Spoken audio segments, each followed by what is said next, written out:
નમસ્તે તમામ આચાર્ય મિત્રો, નમસ્તે સીઆરસી મિત્રો અને નમસ્તે તમામ શિક્ષક મિત્રો. આજના યુટ્યુબના વિડીયોના માધ્યમથી આપણે યુડાયસ પ્લસની અંદર જનરલ પ્રોફાઇલ અને લેફ્ટ વિથ ટીસી એટલે જો ટ્રાન્સફર સટ્ટી આપવાનું છે આ બે ખાસ મહત્ત્વના મુદ્દા છે એને આપણે ચર્ચા કરીશું.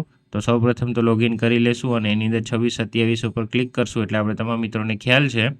જેવું ક્લિક કરશો એટલે આ ટાઈપનું ડેશબોર્ડ જોવા મળશે. હવે એ ડેશબોર્ડની અંદર વિદ્યાર્થીઓના આંકડા જોવા મળશે. ત્યારબાદ આપણે અહીંયા પ્રોગ્રેશન એક્ટિવિટીઝ ઉપર આવી છે. કેમ કે સૌપ્રથમ યુડાયસમાં કામ કરતાં પહેલાં સૌપ્રથમ તમારું પ્રોગ્રેશન એક્ટિવિટી મોડ્યુલ લોક હોવું જોઈએ. જો આ મોડ્યુલ લોક નહીં હોય તો તમારી કોઈ પણ કામગીરી દેખાશે નહીં. એટલે જેવું પ્રોગ્રેશન મોડ્યુલ એક્ટિવિટી ઉપર ક્લિક કરશો એટલે એની નીચે આ ટાઈપનું સ્ક્રીન ખુલશે. હવે આની અંદર પ્રોગ્રેશન એક્ટિવિટી તમામ મિત્રો કરેલી જ છે, પણ એક વસ્તુ બાકી રહી જાય છે કે ફાઇનલાઇઝ પ્રોગ્રેસ. હવે ફાઇનલાઇઝ પ્રોગ્રેસ ઉપર તમે ક્લિક કરશો ને તો આ ટાઈપનું એક ફોર્મ ખુલશે. એ ફોર્મ ખુલ્યા બાદ આપણે અહીંયા ચેકબોક્સ ઉપર ટીક કરવાનું રહેશે અને ટીક કર્યા બાદ એને સબમિટ કરવાનું રહેશે. જેવું સબમિટ કરશો એટલે આ ટાઈપનું ફોર્મ થઈ જશે કે ભાઈ તમારું જે ફોર્મ છે ફાઇનલાઇઝ થઈ ગયું છે, એટલે તમારું જે મોડ્યુલ છે એ ફાઇનલાઇઝ કરવામાં આવ્યું છે. હવે ત્યારબાદ આપણે ફરીથી સ્કૂલ ડેશબોર્ડ ઉપર આવશું એટલે આ ટાઈપના આંકડા જોવા મળશે. જો તમે પ્રોગ્રેશન મોડ્યુલ સબમિટ કર્યું હશે અને ફાઇનલાઇઝ કર્યું હશે તો. એટલે હવે આની અંદર આપણે એક્ટિવ સ્ટુડન્ટ ઉપર આવશું. હવે શું કરવાનું છે, વિદ્યાર્થીની માહિતી અપડેટ કરવાની છે. જે જનરલ પ્રોફાઇલ હોય છે એટલે એક્ટિવ સ્ટુડન્ટ ઉપર ક્લિક કરશું. લિસ્ટ ઓફ ઓલ સ્ટુડન્ટ એની નીચે છે એક્ટિવ સ્ટુડન્ટ. જેવું તમે ક્લિક કરશો એટલે આ ટાઈપની વિદ્યાર્થીની બધી માહિતી ઓપન થશે. હવે આની અંદર જે પણ વિદ્યાર્થી હોય જેમ કે બારિયા આરોહી બેન જે છે એના ઉપર તમે નામ ઉપર ક્લિક કરશો એટલે એનું આખું ફોર્મ ખુલશે આ ટાઈપનું. હવે આ ફોર્મ ખુલશે એટલે આની અંદર તમારે બધી ડિટેલ ભરવાની છે. હવે આની અંદર એક ખાસ ધ્યાન રાખવા જેવી એ વસ્તુ છે, જેમ કે સ્ટુડન્ટ નેમ છે એ તમારાથી સુધારો થશે નહીં. એ તમારે છે ને બ્લોક એમઆઈએસને આપવાનો રહેશે જો કોઈ ભૂલ હોય તો. પછી બીજા નંબરની અંદર ખાસ ધ્યાન રાખવા જેવી બાબત કે આ સ્ટુડન્ટ સ્ટેટ કોડ છે. અહીંયા જે હું તમને બતાવું છું ને એ સ્ટુડન્ટ સ્ટેટ કોડ છે. હવે આ સ્ટુડન્ટ સ્ટેટ કોડ એટલે શું કે જે આપણા ચાઇલ્ડ ટ્રેકિંગનો આઈડી હોય છે ને 18 આંકડાનો, એ આઈડી અહીંયા એન્ટર કરવાનો હોય છે. એટલે જનરલ પ્રોફાઇલમાં આ ખાસ એક ધ્યાન રાખવું. આનાથી આપણને ફાયદો શું થાય? આનાથી ફાયદો એવો રહે કે જ્યારે પણ આપણે રિપોર્ટ ડાઉનલોડ કરીએ તો આપણે ચાઇલ્ડ ટ્રેકિંગ અને યુડાયસ પ્લસ વચ્ચે મેચિંગ કરાવી શકીએ. એ આપણો મેન બેનિફિટ હોય છે.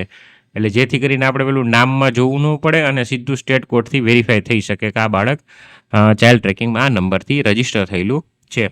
પછી જો હવે કોઈ તમારે આધાર કાર્ડની ડિટેલ અપડેટ કરવી હોય તો અહીંયા પણ ચેકબોક્સ એક આપ્યું છે. તો ચેકબોક્સ ઉપર ક્લિક કરી અને જે આધારની વિગત હોય એ તમે સુધારો કરી શકો છો. બરાબર, એટલે આ રીતે આધારનો સુધારો છે અને સ્ટેટ કોડ છે. પછી આટલું ડિટેલ અપડેટ થઈ ગયા બાદ એના નીચે બીજું પણ ફોર્મ છે.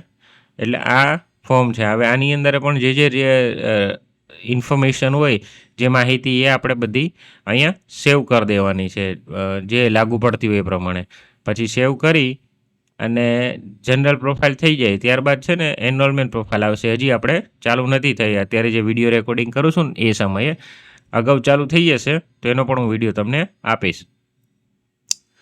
હવે આપણે જો તમારાથી ભૂલથી ટ્રાન્સફર સટ્ટી આપવાનું રહી ગયું હોય જ્યારે તમે પ્રોગ્રેશન કર્યું હોય ત્યારે, અથવા તો હવે તમારે ટ્રાન્સફર સટ્ટી આપવું હોય ત્યારે, આ બે કેસ હોય છે. હવે આની અંદર છે ને સ્ટુડન્ટ મૂવમેન્ટ એન્ડ પ્રોગ્રેશન એક હોય છે. એના ઉપર તમે જેવું ક્લિક કરશો એટલે ત્રીજો ઓપ્શન આવે છે ટ્રાન્સફર સર્ટિફિકેટ મોડ્યુલ અને માર્ક ડ્રોપ આઉટ.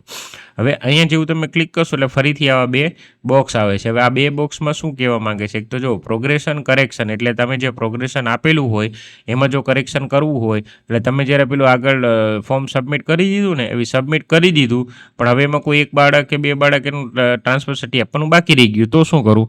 ત્યારે અહીંયા ક્લિક કરી અને ટ્રાન્સફર કરાવી શકો છો. અને જો વિદ્યાર્થીની જનરલ પ્રોફાઇલ ભરાઈ ગઈ છે, એનરોલમેન્ટ પ્રોફાઇલ ભરાઈ ગઈ છે અને પ્રોફાઇલ ફેસિલિટી પણ ભરાઈ ગઈ છે, ત્યારે તમે ટ્રાન્સફર સટ્ટી આપવાનું હોય ત્યારે આનો ઉપયોગ થાય છે. બે વસ્તુ અલગ અલગ છે. હવે એક આપણે જોઈએ કે જેમ કે આ છે સ્કૂલમાં પ્રોગ્રેશન મોડ્યુલમાં જ આમાં ઉપર લખેલું જ આવશે, student schooling status correction progression from 25-26 to 26-27. એટલે જ્યારે તમે પ્રોગ્રેશન કર્યું હોય એ વખતે તમે પૂછવામાં આવતું હતું કે સેમ સ્કૂલ કે ટ્રાન્સફર વિથ સર્ટી, એટલે એ વખતે તમે સેમ સ્કૂલ કરી દીધું હોય તો તમારી બાય મિસ્ટેક થઈ ગઈ છે, તો હવે એને કરેક્શન અહીંયા થઈ જાય છે. અહીંયા બાળકનો પેન નંબર દાખલ કરવાનો, આની અંદર છે જો પ્રોગ્રેશન એક્ટિવિટી. હવે એની અંદર આપણે આ પહેલો ઓપ્શન સિલેક્ટ કર્યો પ્રોગ્રેશન કરેક્શનવાળો. હવે સિલેક્ટ કરો એટલે આ ટાઈપની સ્ક્રીન ખુલશે. હવે આની અંદર છે ને તમારે પેન નંબર એન્ટર કરવાનો. તમે જેવું પેન નંબર એન્ટર કરશો ને એટલે આ બધી ડિટેલ ઓપન થઈ જશે. હવે એ થઈ ગયા બાદ એની રાઇટ હેન્ડ સાઈડ એક ઓપ્શન છે, એની અંદર તમારે શું સિલેક્શન કરવાનું, કયા કારણથી એનું ટ્રાન્સફર સર્ટી થાય છે. જો આ ઓપ્શન ખુલી ગયા છે ને, એમાં ડિસ્ટન્સ રેસિડેન્સીના જેટલા પણ ઓપ્શન છે એ તમે ચેન્જ કરી શકો. ગો એલ્સવેર હોય તો અહીંયા તમે અધર અનનોન રીઝન તમે લખી શકો છો. એટલે ટૂંકમાં અહીંયા જે એપ્રોપ્રિએટ ઓપ્શન જે લાગુ પડતું હોય એ તમે સિલેક્શન કરવાનું અને કરીને એને સબમિટ કરવાનું. એવી જ રીતે મેં તમને અગાઉ કીધું એ પ્રોગ્રેશનને કરેક્શન કર્યું છે એ જ રીતે તમે અહીંયા સેન્ડ ટુ ડ્રોપબોક્સ કરી શકો જો જનરલ પ્રોફાઇલ ભરાઈ ગઈ હોય તો. એટલે આ ટાઈપનું ઉપર લખાઈને જ આવશે, module issuing transfer certificate making student drop out. એટલે આ કેવું છે કે ખરેખર તમે સર્ટી આપો છો, અને આ કેસમાં કેવું છે કે ભૂલથી તમારે તે થઈ ગયું હતું અને આપણે એને ટ્રાન્સફર સર્ટી આપવાનું થાય છે. ઓકે, એટલે બે વસ્તુ છે, પ્રોગ્રેશન વખતેની વાત છે અને જીપી વખતેની વાત છે. ઓકે, એટલે આ બે ઓપ્શન ક્લિયર થઈ ગયા. બસ આટલું જ છે જે આપણે ટ્રાન્સફર સર્ટીની વાત કરતા હતા, અને જેવું તમે સબમિટ કરશો એટલે આ ટાઈપની સ્ક્રીન જોવા મળી જશે. એટલે જે ખાસ મહત્ત્વના મુદ્દા હતા એ મહત્ત્વના મુદ્દામાં શું, એક તો ટ્રાન્સફર સર્ટી આપવાની વાત હતી, અને જે મોડ્યુલ હતું પ્રોગ્રેશન મોડ્યુલને સબમિટ કરવાનું હતું. તો બસ આજના વિડીયોમાં આટલું. નવા વિડીયો સાથે ફરીથી મળીશ, ત્યાં સુધી હું રજા લઉં છું. જય હિન્દ, જય ભારત. वीडियोस बनाने हैं, फिल्मोरा है ना।